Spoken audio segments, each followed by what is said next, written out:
About a young man named Joshua. Now we have walked all the way through the book of Genesis. I think we've done that in Sunday school songs as well. We've talked about Abraham, Isaac, Jacob, and then Jacob has a young son named Joshua. And he has big brothers and I think a big sister too. Now, some of y'all are older. Now, you've got a lot of big brothers and big sisters, right? You're the youngest in your house, right? Unless Riley is staying over, right? Now, what happened with Joseph is that he said, you know, I had a crazy dream. It's like you telling Dex and Tank and Zara and Alicia that you had this crazy dream. That it was like you were in a field and there was a corn stalk. You know what a corn stalk is? Grows up out of the ground. You know what corn is, right? But corn grows on these big stalks that grow out of the ground. Well, and you tell your brothers, you know, my stalk was just standing right upright. But all of your stalks were bowing down to mine. And then she said, well, you know, I also had another dream where my star was in the sky.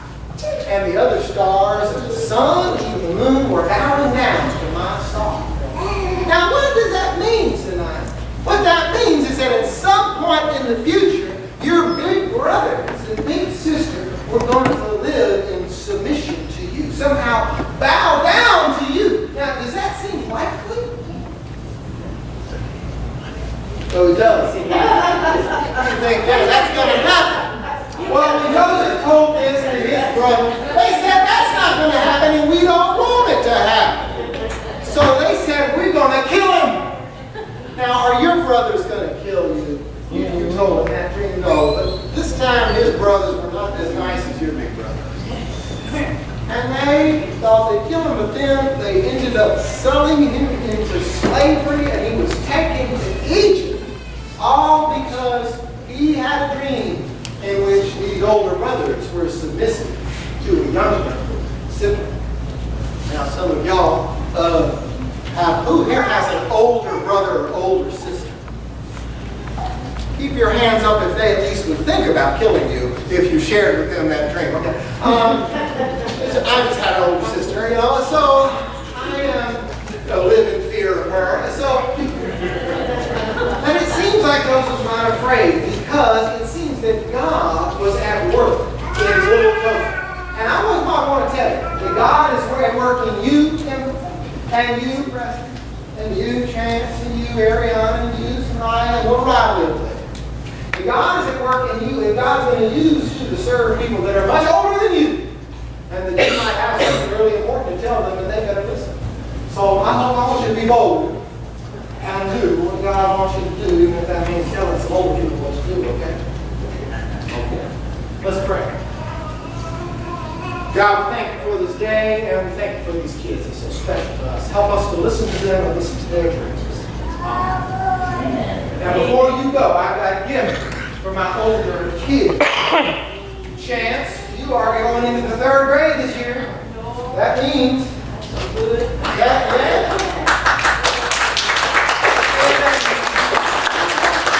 means we want to give you your very own Bible. You got to pick out yourself. And Ariana, you're going into the 4th grade?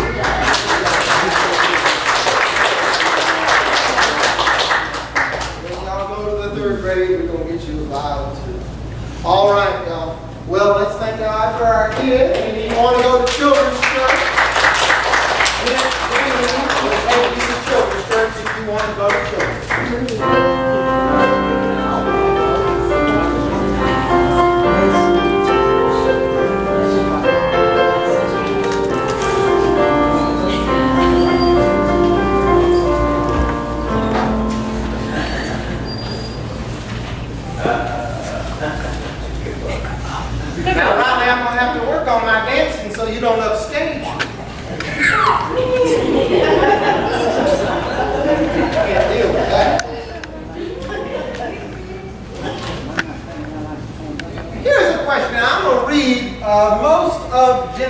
37 because it's one big story, but there's not a lot of repetition. It's a great story, and I want you to listen. I want you to ask yourself this question. Where is God in this story? While you're listening to this story, I want you to be thinking, where is God? What's God doing? Chapter 37 of Genesis. Jacob lived in the land of Canaan, where his father was an immigrant. This is the account of Jacob's descendants. Joseph was 17 years old and tended the flock with his brothers. While he was helping the sons of Bilhah and Zilpah, his father's wife, Joseph told their father unflattering things about them. Now Israel loved Joseph more than any of his other brothers, his other sons, because he was born when Jacob was old. Jacob had made for him a long road. When his brothers saw that their father loved him more than any of his brothers, they hated him and couldn't even talk nicely to him. Joseph had a dream and told it to his brothers, which made them hate him even more. He said to them, "Listen to this dream I had. When you were binding stalks of grain in the field, my stalks got up and stood upright, while your stalks gathered round it and bowed down to my stalk." His brothers said to him, "Will you really be our king and rule over us?" So they hated him even more because of the dreams he told them. So then Joseph had another dream and described it to his brothers. "I just dreamed again. And this time the sun and the moon and the 11 stars were bowing down to me." When he described it to his father and brothers, his father scolded him and said to him, "What kind of dreams have you dreamed? Am I and your mother and your brothers supposed to come and bow down to the ground in front of you?" His brothers were jealous of him, but his father took careful notice of the matter.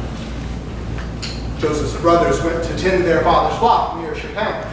Israel said to Joseph, "Aren't your brothers tending the sheep near Shechem? Come, I'll send you to them." He said, "I'm ready." Jacob said to him, "Go, find out how your brothers are and how the flock is, and report back to me." So Jacob sent him from the Hebron valley. And when he approached Shechem, a man found him wandering in the field and asked him, "What are you looking for?" Joseph said, "I'm looking for my brothers. Tell me, where are they tending the sheep?" The man said, "They left here. I heard them saying, 'Let's go to Dothan.'" So Joseph went after his brothers and found them in Dothan. Then they saw Joseph in the distance before he got close to them, and they plotted to kill him. The brothers said to each other, "Here comes the big dreamer. Come on now, let's kill him and throw him into one of the cisterns, and we'll say a wild animal devoured him. Then we will see what becomes of his dreams." When Reuben heard this, the oldest brother, he saved him from them, telling them, "Let's not take his life." Reuben said to him, "Don't spill his blood. Throw him into the desert cistern, but don't lay a hand on him." He intended to save Joseph from them and take him back to his father. When Joseph reached his brothers, they stripped off Joseph's long robe, took him and threw him into the cistern, an empty cistern with no water. When they sat down to eat, they looked up and saw a caravan of Ishmaelites coming from Gilead with camels carrying sweet resin, medicinal resin, and fragrant resin on their way down to Egypt. Judah said to his brothers, "What do we gain if we kill our brother and hide his blood? Come, let's sell him to the Ishmaelites. Let's not harm him because he's our brother, his family." His brothers agreed. The Midianite traders passed by. They pulled Joseph out of the cistern. They sold him to the Ishmaelites for 20 pieces of silver, and they brought Joseph to Egypt. When Reuben returned to the cistern and found that Joseph wasn't in it, he tore his clothes. And he returned to his brothers and said, "The boy's gone, and where can I go now?" His brothers took Joseph's robe, slaughtered a male goat, and dipped the robe in blood. They took the long robe, brought it to their father, and said, "We found this. See if it's your son's robe or not." He recognized it and said, "It's my son's robe. A wild animal has devoured it." Joseph must have been torn to pieces.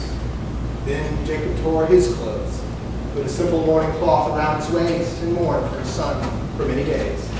All of his sons and daughters gathered to comfort him, but he refused to be comforted, telling them, "I'll go to my grave mourning for my son." And Joseph's father wept for him. Meanwhile, the Midianites had sold Joseph to the Egyptians, to Potiphar, Pharaoh's chief officer, commander of the royal guard. The word of God for the people of God. Thanks be to God. Let us pray.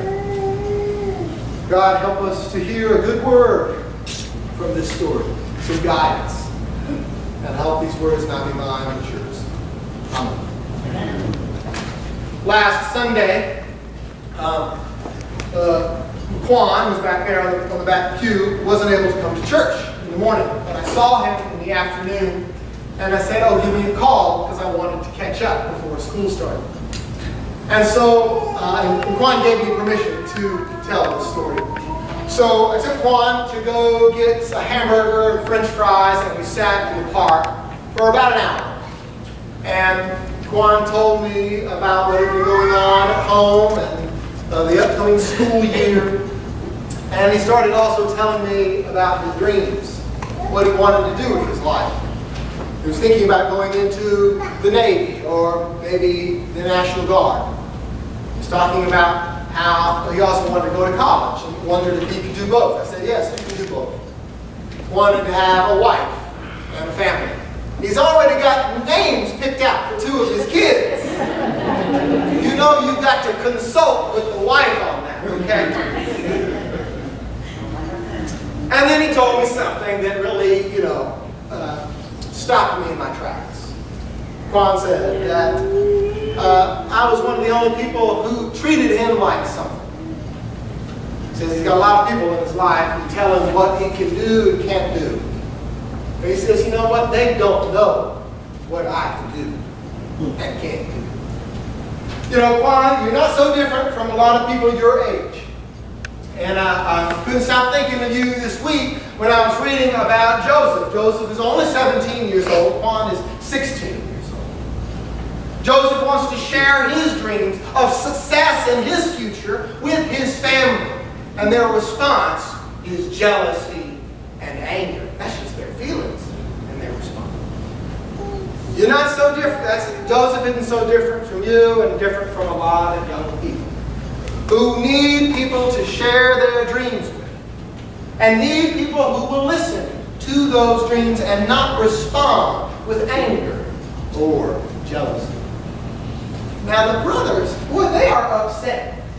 Now let's be honest. Why are they so upset? Why are they so upset? Anybody want to tell me why?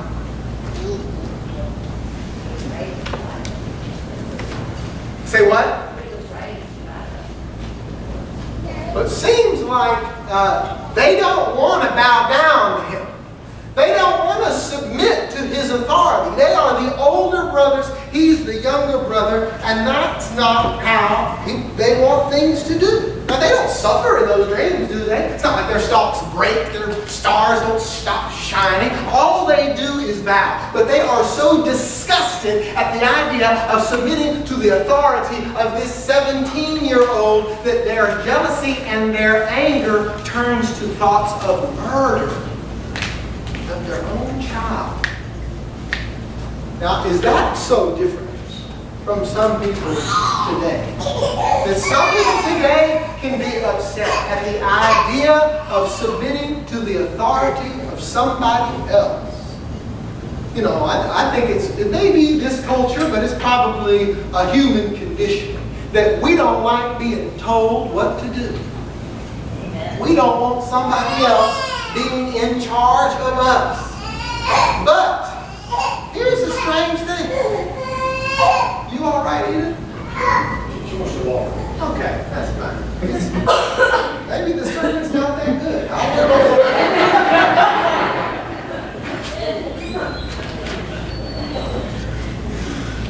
You know, I think that's pretty normal. I mean, you know, when I was in college, we'd complain about our teachers and whatever. In seminary, we complained about the administrators and the teachers. You know, when I get together with pastors now, at least somebody will complain about the bishop or the district superintendent. Even pastors get upset about submitting to somebody else's authority. Now, I know we're different from church folk. I know that when church folk get together, they never talk bad about their pastor. I know y'all would never do that. But it seems a normal human thing to when someone says you're going to submit to me, or even suggestion. Joseph's not that harsh. We kind of react a little bit like, well, wait a minute. But here's the problem. As Christians, we submit to a master. A better translation of Adonai is master. We translate it as Lord a lot, but a better translation into our modern English would be our master. That when we say, every knee shall bow and every tongue shall confess that Jesus Christ is our master, Jesus is in charge, we are not, and we will submit our will to his. That's what it means to be a Christian. And it means that we will do what he wants us to do, and that may not always be what we want to do. Now, that may be hard, but that's what we need. And I think if we submit to Jesus and as our master and as our teacher, we don't just learn content from him. Like you treat Jesus as your teacher, as your master. You don't just learn blessed are the poor. You learn how to be like him. At least that's what I think he wants. Jesus doesn't just want students who sit in a classroom and he opens up their head and just fills their empty head with knowledge. He wants to make you an apprentice so that you start acting like Jesus. Jesus wants to be your mentor. And then Jesus wants to turn you into somebody who becomes somebody else's mentor. And that's what I think people need more than anybody else. This is what Kwan wanted and need. And Kwan's not unique. Young people want mentors. They've got people in their lives who tell them all day what to do. They got teachers and their parents who tell them what to do. It comes out of my mouth and goes to your ears. You be quiet. I'm the one who talks, and you do what I tell you to do. We experience that all day. At least you do when you're young, right? How rare is it when it goes the other way? When I listen and you talk. When I listen to what your dreams are, to what unique ways God is calling you into ministry, into service, into life. Joseph needed a mentor. Kwan needed a mentor. I think all young people need a mentor, and frankly, a lot of adults do too. A lot of adults need someone who will listen to them as well. And I think our calling as Christians is to be mentors to one another. Now, some people may get a little scared when I say all of y'all need to be pastors, but the truth is, all of y'all need to be pastors to one another and to people who are outside of these walls who really need pastors. They need people who listen to them, counselors. When I went to summer camp as a kid, I didn't get a teacher in my cabin. I got a counselor in my cabin. And I was 17 years old. I became a counselor in training. So my job was not just to teach content to these campers, but to walk with them through life, to support them, to listen to them, and to offer suggestions. In college, I had a professor. And this probably goes for all of you who've had good teachers and good professors. They were more than just teachers. They just didn't teach you the subject. They also listen to you, your own unique dreams and your own unique interests. At Millsaps, it was Dr. Smith. And Dr. Smith taught me religion and philosophy. And also, I went over to his house and he showed me his CD collection, and we traded CDs. And he was my academic advisor, so I told him about what I was interested in doing. And he would ask questions like, well, why do you want to go to seminary, Brad? Why do you want to go into ministry? And he listened. And that's what I think all young people need, especially as they leave the nest. So Destin is always going to have Paquel as his mama. But when you get over to Kansas, you don't need another parent, but you do need a mentor. People who are looking out for you and will listen to you and ask you questions. Well, why do you want to do that, Destin? I'm going to help you think through the decisions you'll make as an adult. So, where was God in the story? Did anybody hear God mentioned? Anybody listening? Provider of what? Okay, all right. What was God doing in that story? If you notice, God was never mentioned in the story. There's no mention of God in the story. Then what was God doing? Because the narrator believes God's there. I mean, this is the person who wrote this story believes in God and believes God is present and at work. So what do you think that the narrator thinks God was up to? Corey? Spiritually speaking, I've always thought of dreams as kind of like a conduit. Boom! Now, God's not even mentioned in the dream. But what this person believes is, that they don't believe that dreams are some manifestation of your subconscious and Freudian whatever. They believe dreams are from God and have a message. So the narrator believes that this dream is a prophecy, that Joseph is a prophet. And when his brothers go against his dream, they're not just going against what you want.